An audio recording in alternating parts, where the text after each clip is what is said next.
राम राम दोस्तों और मेरी माताएं बहनें, आशा है कि आपके ऊपर बाबा नीम करौली जी की अपार कृपा होगी। आपके घर परिवार में सभी कुशल मंगल होंगे, यही मेरी प्रार्थना बारंबार बाबा नीम करौली जी के शरण में अर्जी। सबके ऊपर कृपा करो मेरे भगवान, सबके कष्ट हरो। जय श्री राम। दोस्तों और मेरी माताएं बहनें, आज मैं आपको श्रीमद् वाल्मीकि रामायण अरण्य कांड का 59वां सर्ग सुनाऊंगा। श्री राम और लक्ष्मण की बातचीत। आश्रम से आने से पहले आश्रम में जब श्री राम जी आते हैं, उनसे बीच में जो लक्ष्मण और राम जी की बात हुई है, वे बात इसमें बताई गई है। आश्रम में आने से पहले मार्ग में श्री राम और लक्ष्मण ने परस्पर जो बातें कही थी, आपस में की थी, उन्हें पुनः विस्तार के साथ बता रहे हैं। सीता के कथनानुसार आश्रम से अपने पास आए हुए सुमित्रा कुमार लक्ष्मण से मार्ग में भी कुछ रघुकुल नंदन राम ने बड़े दुख से यह बात कही थी। लक्ष्मण, जब मैंने तुम्हारे विश्वास पर वन में सीता को छोड़ा था, तब तुम उसे अकेली छोड़कर क्यों चले आए? लक्ष्मण, मिथिलेश कुमारी को छोड़कर तुम जो मेरे पास आए हो, तुम्हें देखते ही जिस महान अनिष्ट की आशंका करके मेरा मन व्यथित हो रहा है, वह सत्य जान पड़ने लगा है। लक्ष्मण, मेरी बाईं आंख फड़कने लगी है और बाईं भुजा भी फड़क रही है। तुम्हें आश्रम से दूर सीता के बिना ही मार्ग पर आते देख मेरा हृदय धक धक कर रहा है। श्री रामचंद्र जी के ऐसा कहने पर उत्तम लक्षणों से संपन्न सुमित्रा कुमार लक्ष्मण अत्यंत दुखी होकर अपने शोकग्रस्त भाई से इस प्रकार बोला। भैया, मैं स्वयं अपनी इच्छा से उन्हें छोड़कर नहीं आया हूँ। उन्हीं के कठोर वचनों से प्रेरित होकर मुझे आपके पास आना पड़ा है। आपके ही समान स्वर में किसी ने जोर से पुकारा, लक्ष्मण मुझे बचाओ। यह वाक्य मिथिलेश कुमारी के कानों में भी पड़ा। उस आर्तनाद को सुनकर मैथिली आपके प्रति स्नेह के कारण भय से व्याकुल हो गई और रोती हुई मुझसे तुरंत बोली, जाओ जाओ लक्ष्मण जाओ। बारंबार उन्होंने जाओ जाओ कहकर मुझे प्रेरित किया। तब उन्हें विश्वास दिलाते हुए मैं मैथिली से यह बात कही। मैंने मैथिली से यह बातें कही। देवी, मैं ऐसे किसी राक्षस को नहीं देखता जो भगवान श्री राम को भय में डाल सके। आप शांत रहें, यह भैया की आवाज नहीं है, किसी दूसरे ने इस तरह की पुकार की है।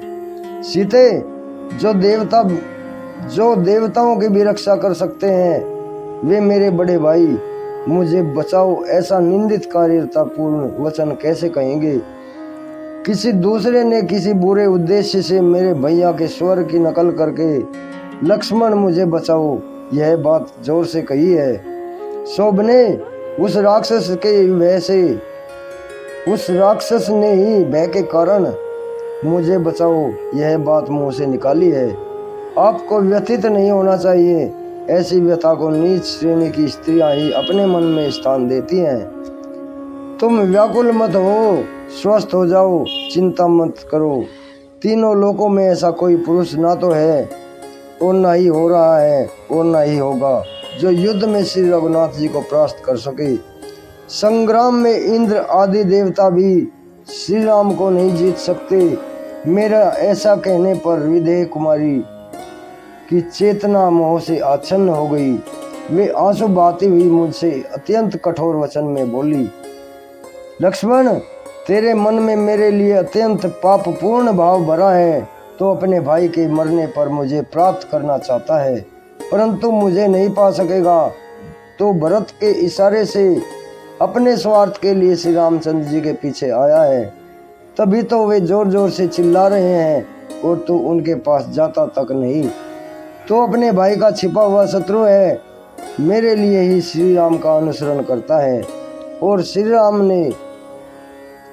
राम के छिद्र ढूंढ रहा है, तभी तो संकट के समय उनके पास जाने का नाम नहीं लेता। विदेह कुमारी के ऐसा कहने पर मैं रोष से भर गया और मेरी आंखें लाल हो गई और होंठ क्रोध के कारण फड़कने लगे। इस अवस्था में मैं आश्रम से निकल आया। लक्ष्मण की ऐसी बातें सुनकर श्री रामचंद्र जी संताप से मोहित हो गए और उनसे बोले, सौम्य, तुमने बड़ा ही बुरा किया जो तुम सीता को छोड़कर यहाँ चले आए। मैं राक्षसों का निवारण करने में समर्थ हूँ, यह जानते हुए भी तुम मैथिली के क्रोधपूर्ण वचन से उत्तेजित होकर निकल पड़े। क्रोध में भरी हुई नारी के कठोर वचन को सुनकर जो तुम मिथिलेश कुमारी को छोड़कर यहाँ से ले आए हो, इससे मैं तुम्हारे ऊपर संतुष्ट नहीं हूँ। सीता से प्रेरित होकर क्रोध के वशीभूत हो तुमने मेरे आदेश का पालन नहीं किया है, यह सर्वथा तुम्हारा अन्याय है। जिसने मृग रूप धारण करके मुझे आश्रम से दूर हटा दिया, वह राक्षस मेरे बाणों से घायल होकर सदा के लिए सो रहा है। धनुष खींचकर उसका संधान करके मैंने लीला पूर्वक चलाए हुए बाणों से जो ही उस मृग को मारा, त्यों ही वह मृग के शरीर का परित्याग करके बाहों में बाजूबंद धारण करने वाला राक्षस बन गया। उसके स्वर में बड़ी व्याकुलता आ गई थी। बाण से आहत होने पर ही उसने आर्तवाणी में मेरे स्वर की नकल करके बहुत दूर तक सुनाई देने वाला वह स्वर कहा और अत्यंत दारुण वचन में कहा, जिससे तुम मिथिलेश कुमारी सीता को छोड़कर यहाँ चले आए। इस प्रकार श्री वाल्मीकि निर्मित आज रामायण आदि काव्य के अरण्य कांड में 59वां सर्ग पूर्ण हुआ। जय श्री राम। हे प्रभु, सबका भला करो, सबका भला अपना। जय श्री राम। जय बाबा नीम करोली महाराज जी की। हे भगवान।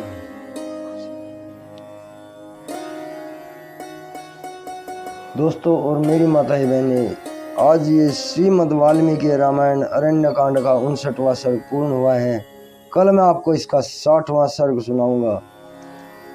श्री राम का विलाप करते हुए वृक्षों और पशुओं से सीता का पता पूछना, भ्रांत होकर रोना और बारंबार उनकी खोज करना।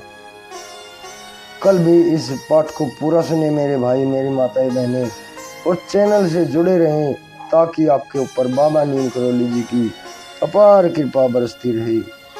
आपके सभी संकट दूर कर देंगे मेरे महाप्रभु। रामायण का पाठ सुनना एक पुण्य गंगा में गोते लगाने के समान होता है।